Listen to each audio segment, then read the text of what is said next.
We are live, we are direct with Sarah Robertson, founder of Stable Ascent, who has been serving the financial service and manufacturing industry since 1996, bringing the entrepreneurial spirit and enthusiasm to hundreds of CEOs and thousands of emerging leaders over the past 14 years. A Yeah. former Air Force veteran, and her business is 100% woman owned. With an increase in AI, Susan leans into EQ. She's a enthusiastic connector and believes in positively impacting people with each day she has on planet Earth. Welcome, Thank you, Jay. Sarah. Thank you. What a pleasure. Amazing. No, the energy, I always love when the energy is strong, when the energy is good. Mm. 100%. So, you know, tell me,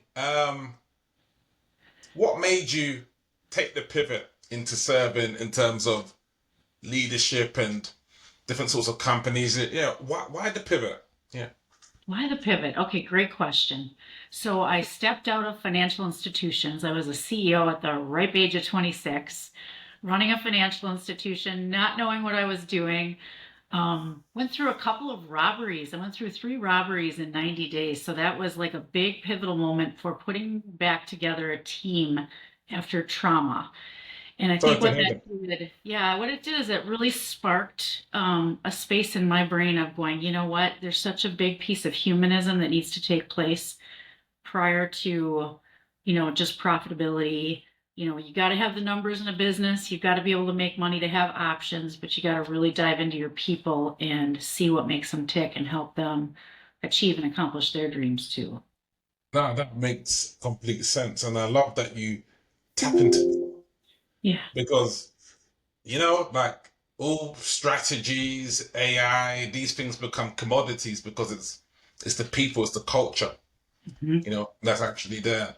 Yeah. Talk me through who you love to serve. Is there like a sweet spot? You're saying, Jay, Yeah. it's an organization in the manufacturing sector there, 50 to 100 employees. Like, yeah, who do you love serving? Sure. Sure. Well, okay, so I'm industry agnostic, but what that really means is a small business owner who is also believing in developing their people to help take it to the next level. So I think what I'm getting called to is even those companies that are thinking about wanting to have that legacy business where they may want to turn it over to their employees. How do they put that entrepreneurial spirit into their business?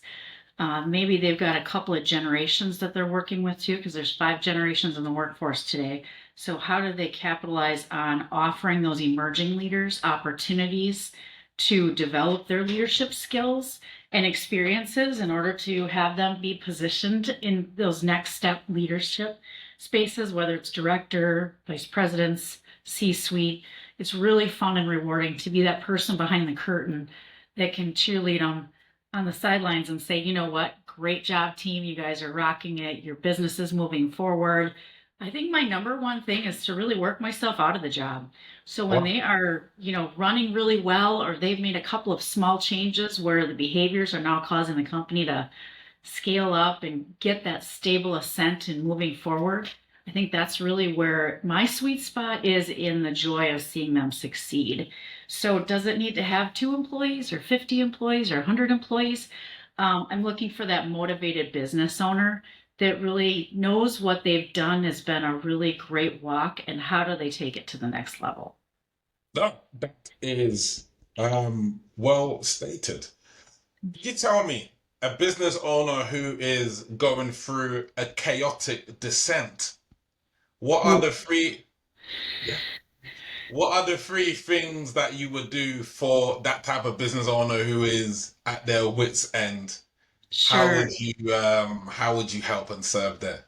So if that descent is a spiral that, could be like a death spiral where the financials are headed south or they've got a big group of turnover taking place, I guess I would take a look at the current situation and then what do we do to, classify those employee teams to say, who are your rock stars? Who's wanting to move it forward? Where's your mid grade of employees? And then who are the ones that maybe are not as invested or have one foot off the bus? Do they want to continue to stay, or is that a group that we could love from afar? So I'm not necessarily into seeing people exit in organizations, but many times the ones that are super unhappy are already mentally exited. And then how do we help them take the ones that are invested and want to take it to the next level, dive into the metrics, set up some systems?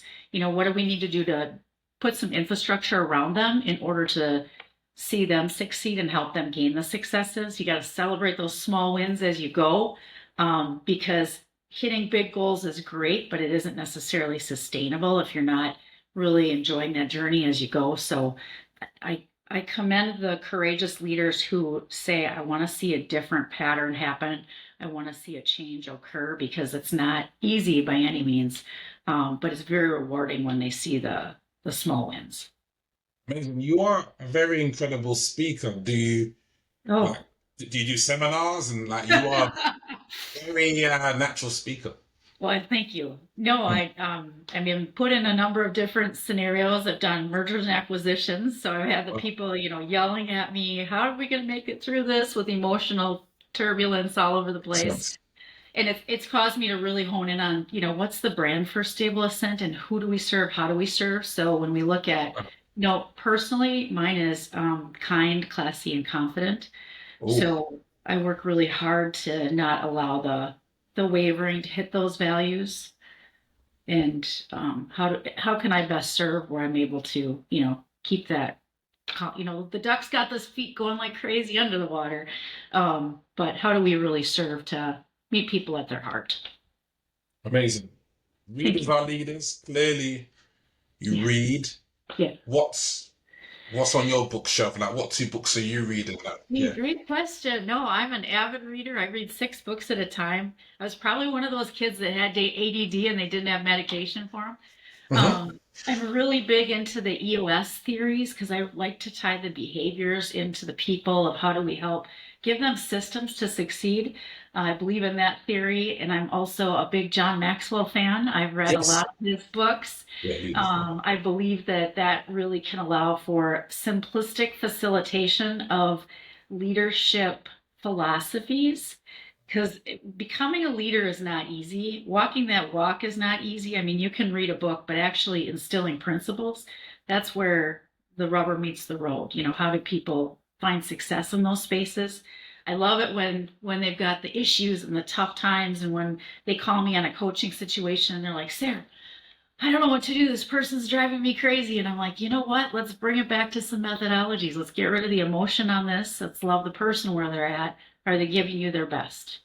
How do we find that in the people? So No, Uh, thank you for sharing that. You share your vision is to positively impact business to increase outcomes with no stakeholder left behind. What does yeah. that mean? You know what that means? That means that I may get brought in for the discussion at that C-suite level, and they may feel they have a symptom of this area of the business used to produce a lot more revenue, or we've got an issue here, and I may hear about that. But I let them know up front, you know what? Everything rises and falls on leadership, which comes right back to the top. And you may not like what I have to say, and I'm not necessarily, you're not investing in yourself and in me to be able to tell you the fluffy things behind leadership. You're looking for the tough discussions. You're looking for, the metrics equal this, and it's because little behaviors, little tweaks are causing this to happen down here. So I'm looking for the science behind it, because many times it is logical. There are patterns. Mm. You can't see that stuff that's occurring, but again, bringing in somebody from the outside helps them find those areas, and then they can use as much or as little of my recommendation or advisement along the way.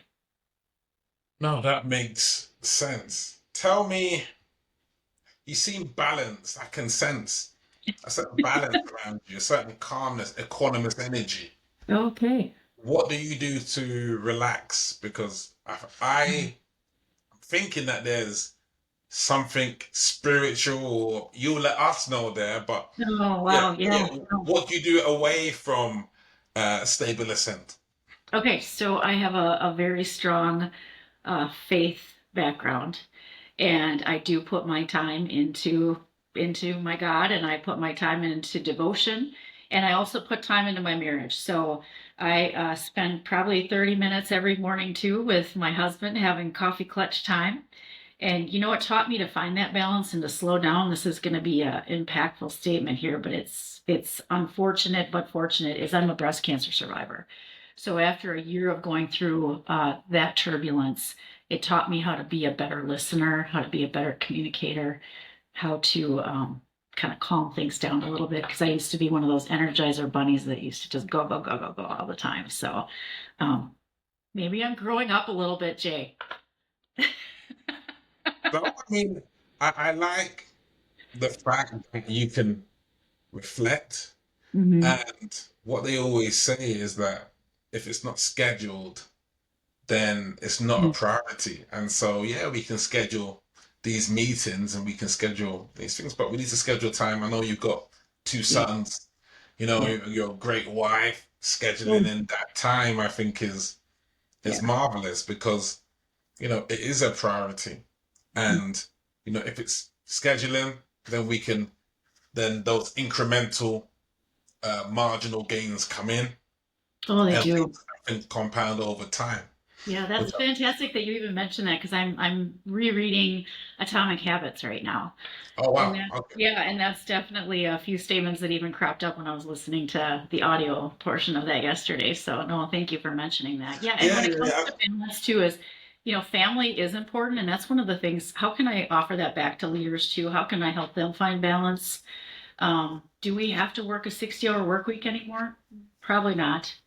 Do we have to work a 55-hour work week or a 45-hour work week? Probably a little closer to that 45, especially if we're able to set up systems and processes that help us get some of our time back in our life. And, and think about what we don't have to put it all into the work identity.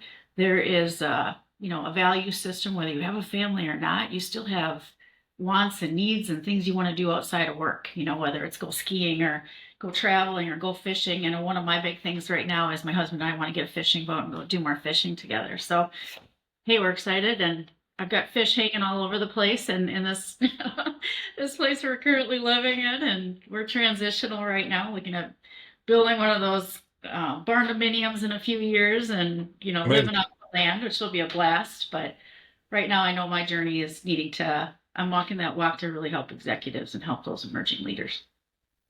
Amazing. Where Thank you you. based in the States? Roughly. Yeah, where you based? I just left the Green Bay, Wisconsin area, and now I'm in the Appleton area, just 30 miles south. So, Okay. yeah. So Yeah. I see you in the Appleton area. In one year, we bump into each other, Mhm. and you're like, Jay, like, oh my word. Like what we spoke about in that podcast came true like one year Oh, later, and I'm so happy. What was that goal that you spoke to me about today that one you year from achieved? now? Yeah, one year. Like, what is that for you? Okay, so I'm in the process of scaling my company right now. Amazing. So I've got a goal, and I speak to abundant relationships right now, and I'm really excited about all the different lives and people that I can be bringing into my space, and helping them, whether it's me with Stable Ascent or even all the different resources and connections. I mean, I'm a pretty enthusiastic connector, so if I can hook them up with the right people that help them make an impact in their life. Jay, if you told me, Sarah, I wanted to go do and be 1 year from now X, Y, and Z, I'd be like, Jay, what can I do? Who do I know? How do I help you get there? So yeah, that stuff fires me up. Amazing. And look, I think people like you thrive in times like this because Mm. people are missing that human connection, that authenticity. And, I really, from the very first time we connected today, there's a certain calmness, you know, and a certain, hey, good is not good enough. We're looking for the highest of standards. And sometimes it's that movement from good to great that might not necessarily be so far, but it takes a focus and it takes that focus on mastery. We can only get there Mm. in mastery, and that's why I love you. Stay curious, you stay connecting, because you never know who you might, bump Yeah. into in that regard. So we definitely honor your curious spirit and how you are, evolving over time. Thank you. Yeah, Yeah, thank you. It's exciting. It's a great walk, and I don't take it for granted by any means. I walk each day as though, tomorrow's my last. John amazing. Robertson knows he's going to throw a big old celebration and a big old party, and there'll be no tears. You know, I think there's a book that I love to read. It's called Die Empty. Ooh, Yeah, ooh, Die thank Empty, you and for it's like, sharing. yeah, it's like leaving it out on the field. And there's also a book called Emotional Intelligence. EQ is more important than IQ, and it really Ooh, lays out that there can be all of these AI consultants. There could be all of these management consultants, and it's like, if yeah, you're digging into the IQ, if you're digging into the AI, you've lost already, because it's the people thriving that tap into the EQ, the empathy, the self awareness. Hey, here's my gift. What can I outsource to take it from 55 to 45? there you Who's the go. Yeah, best in the world at this? Who can I partner with? Where is the $200,000 contract that maybe I can get? Like, what leverage will allow me to maybe dig into these areas and things yeah, like that? yeah, If that makes sense. absolutely. And you Yeah, know what? What's interesting is it's not always about the dollars and cents either. It's the impact, which is so cool. 100%. You know, And then it isn't what a Sarah Robertson can do or a Stable Ascent can do. It's what can that company now walk away with and do better, different, or raise that bar Wow, for themselves. this is good. Yeah, the good to great isn't necessarily. I mean, I walk a personal walk in that direction, but I love to see people take it to the next level of potential. They know they're made for more and they want to do more. And the small business owners is where I'm very attracted to seeing them synergize and find that from within with their leadership. Anybody can pull in a third party consultant or advisor, but who are the ones that can do greater and better things without just shelving a binder or dusting off a book that's been shared. And I love to see the people really grow and take themselves further. Amazing. What So metric are you most optimizing over the next year? Why?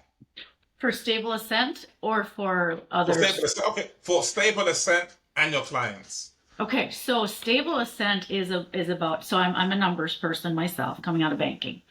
I My goal is to do the meet and greets and the discussions and the talks because, like for instance, Jay, you and I just met not too long ago, and who do we know that we could help each other with? That's where I'm at from the metric of abundant relationships. So that's a metric for me that I'm paying attention to, because what comes from that, I mean, the cash flows follow, right? When you do it well and you do it right, and you get out of the way and you work yourself out of a job, the cash flows always follow.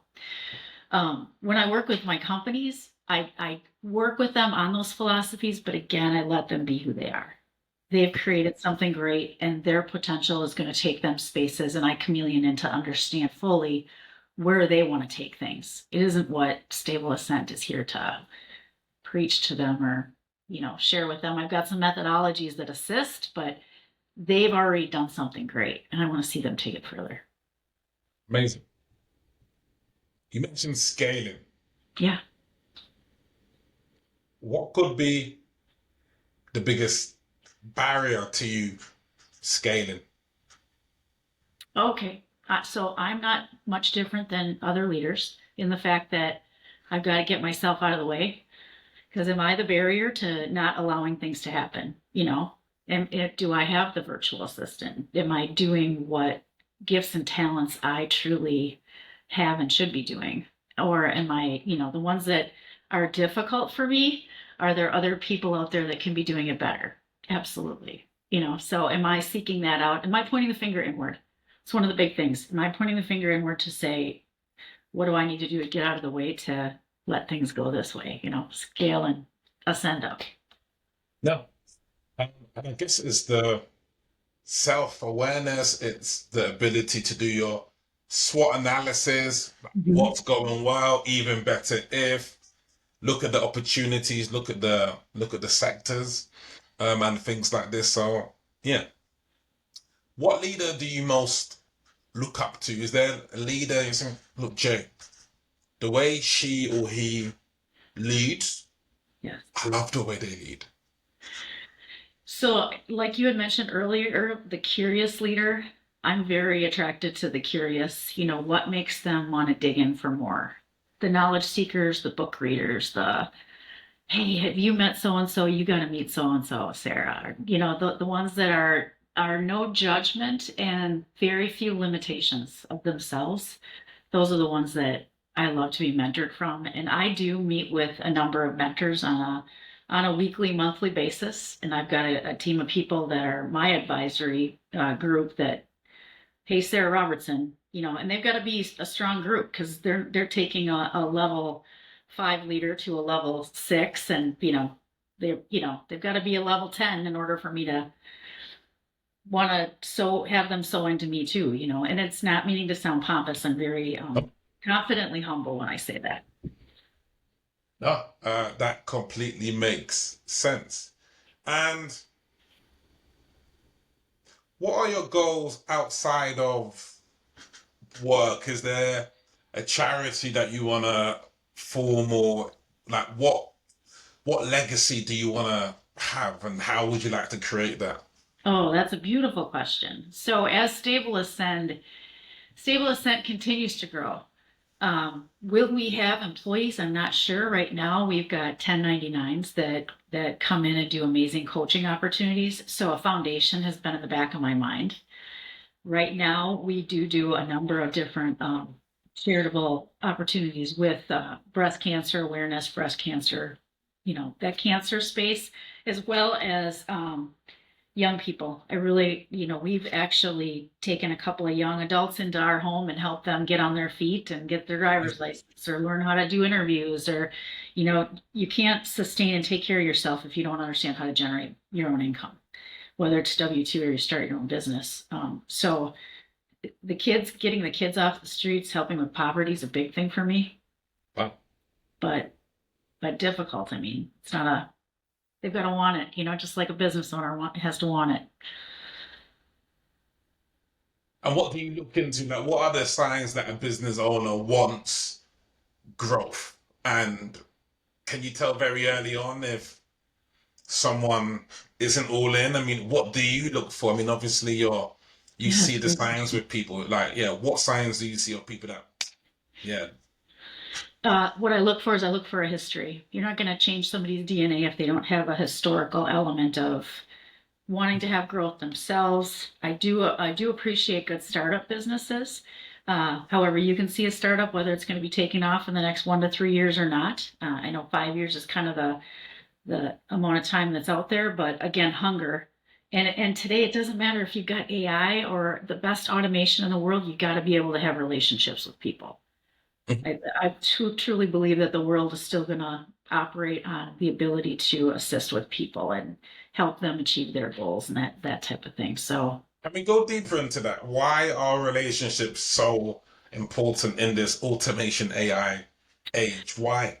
Yeah. yeah, great question. So there's always going to be automation. Technology is going to take us to great places. I mean, I like to use it too, but again, as more of an ideation space, not necessarily, it's not going to write for Sarah Robertson. It's not going to take my brain. It can assist and complement.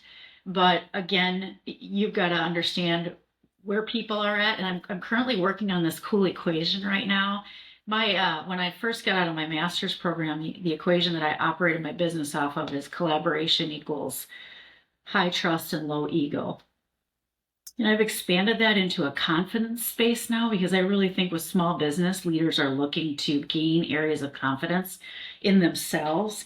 And before you can become a great leader, you've got to be really in tune to the emotional intelligence of who you are and be able to reflect and be able to pivot, make those changes on your own.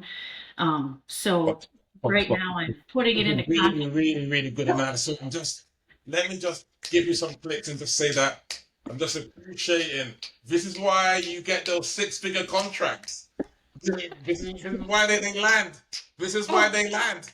It's these sorts thank of you. concepts. Sorry, I just had to, yeah, No, it's good. I had to stop you there. Like, what I mean. I was blushing a little bit. Making me blush, Yeah, Jay. continue, continue. Sorry. Yeah, no, so I truly believe that confidence is going to get people there, but they're going to get there with that EQ space of understanding who they are. And then it's going to expand as that trust develops into the people around them. Because when an authentic leader can point the finger inward and say, you know what, I'm not afraid to make a mistake. I'm not afraid to not only make it, but here's what I learned from it. And I hope you guys don't have to make the same mistake. That kind of authenticity wipes away politics Brilliant. because when I think about even Steve Jobs, when he threw the issue at the table and he said, all right, you guys dig in and let's make this happen, there was not ego in their way. They were just innovative, and you can't be that if you've got your ego in the way. So I'm working on myself with that ego so that I can do some coaching and do some advising with CEOs and C-suite people, especially as we've got younger generations coming up through the ranks. I mean, if their DNA of leadership comes from their home front, it comes from ego. I get there with a whip and I'm going to help people get there, but it's going to be a top-down situation. No, not in 2025 and 2026. Top-down doesn't Makes work. makes perfect sense. Tell me, Yeah. how can they get in contact with you, and who are you looking specifically to serve, to help? We'll get this out on LinkedIn and Thank you. um Yeah. CEOs are my favorites. I love the C-suite space too. A CFO who is like, I know that there's money to be made with the people, but I don't know how to bridge the two together. I can completely help them figure that stuff amazing. out because the metrics again are with productivity, profitability, and none of that happens without your people. So I'm a C-suite candidate, but I also like to talk to those CEOs who just have some good hard questions they want to bounce something off of. I'd rather spend 30 minutes to an hour with somebody getting to know them before we got to worry about drafting up a contract or anything like that. So I'm very easily found on LinkedIn. My email is out there. My cell phone's out there. Operate via text is always, helpful too. So yeah, no, I'm easy to get a hold of. Amazing. You know? Thank you. Yeah. Um, Thank you ever so much for Gee, what can I connecting. do for you, my friend? Connecting. Well, I mean, just this half an hour. Look, I mean, where do I buy your book? Oh my gosh, so you're so funny. I haven't written it yet, but these equations are Oh, like, whoa, whoa, whoa. Oh, sorry. So that's what I want. Your book. ah, I'm thank you for giving that you. nudge. I Jay am Udeh's giving book. you until the end of the year to have that emotion. I'm giving I'm you. on it, baby. I'm on it I'm because giving here's you the thing. It's been mulling in here for like 2 years. action. You met me for a reason, and we're putting it out there. Is that book gonna be there by the end of the year? Yes, it will be. Wow. And when I And say I know when I that say when it you happens, commit, I'm not gonna blow smoke in your direction. wow. Because the reason why I say that, the insights have been crazy today. Like I've had to stop Oh, you. I've had to stop you, gain my composure. Brilliant insights, and I think, oh, especially in this world where lots of men mhm. are maybe suffering in terms of like an identity crisis, like Yeah, or what? confidence, right? Yeah. And so I think it's great leaders like you who can bring in the EQ and really help people to look within. And in terms of what makes the best leaders, it's the leaders with the EQ. It's those abilities, Yeah. because we all know the leaders that have got the high IQs. Yeah. We That's know that the scene is full of people in Silicon Valley. They've got the best ideas and the GPTs and everything like that. However, it's the EQ to be able to break that down so, we can really grasp that. So, oh, I'd, thank I'd you. love to see you publish because you're a great speaker. Okay. You're a great Boy, have thought I got leader. stories, Jay, too. You wouldn't believe. Just about the time I think I've seen it all. I haven't seen it all. Amazing. That's Amazing. what makes So those books so funny too. It's like, what? Who did that? Yeah. there it is. Maybe it's a sign that, hey, look, that book is going to be on my shelf. Oh my Um, you know, gosh. by the end, I'm leaving a space for it. Don't worry, my Okay, sister. hold I'm on. leaving a You do that space for again. it. Put your hand there because I'm going to do a print screen because then I know I'm going to owe Jay that book. Put your No, hand back up there. uh, I'm going to, there we go. All right, I got to do a print screen. I got it. there we go. There we go. Sarah, it's been amazing to connect. You are amazing. Oh, So thanks for looking being a forward. gift. This was a gift this No, morning. I no worries. appreciate you, Jay. No worries. Okay. Cool. Amazing.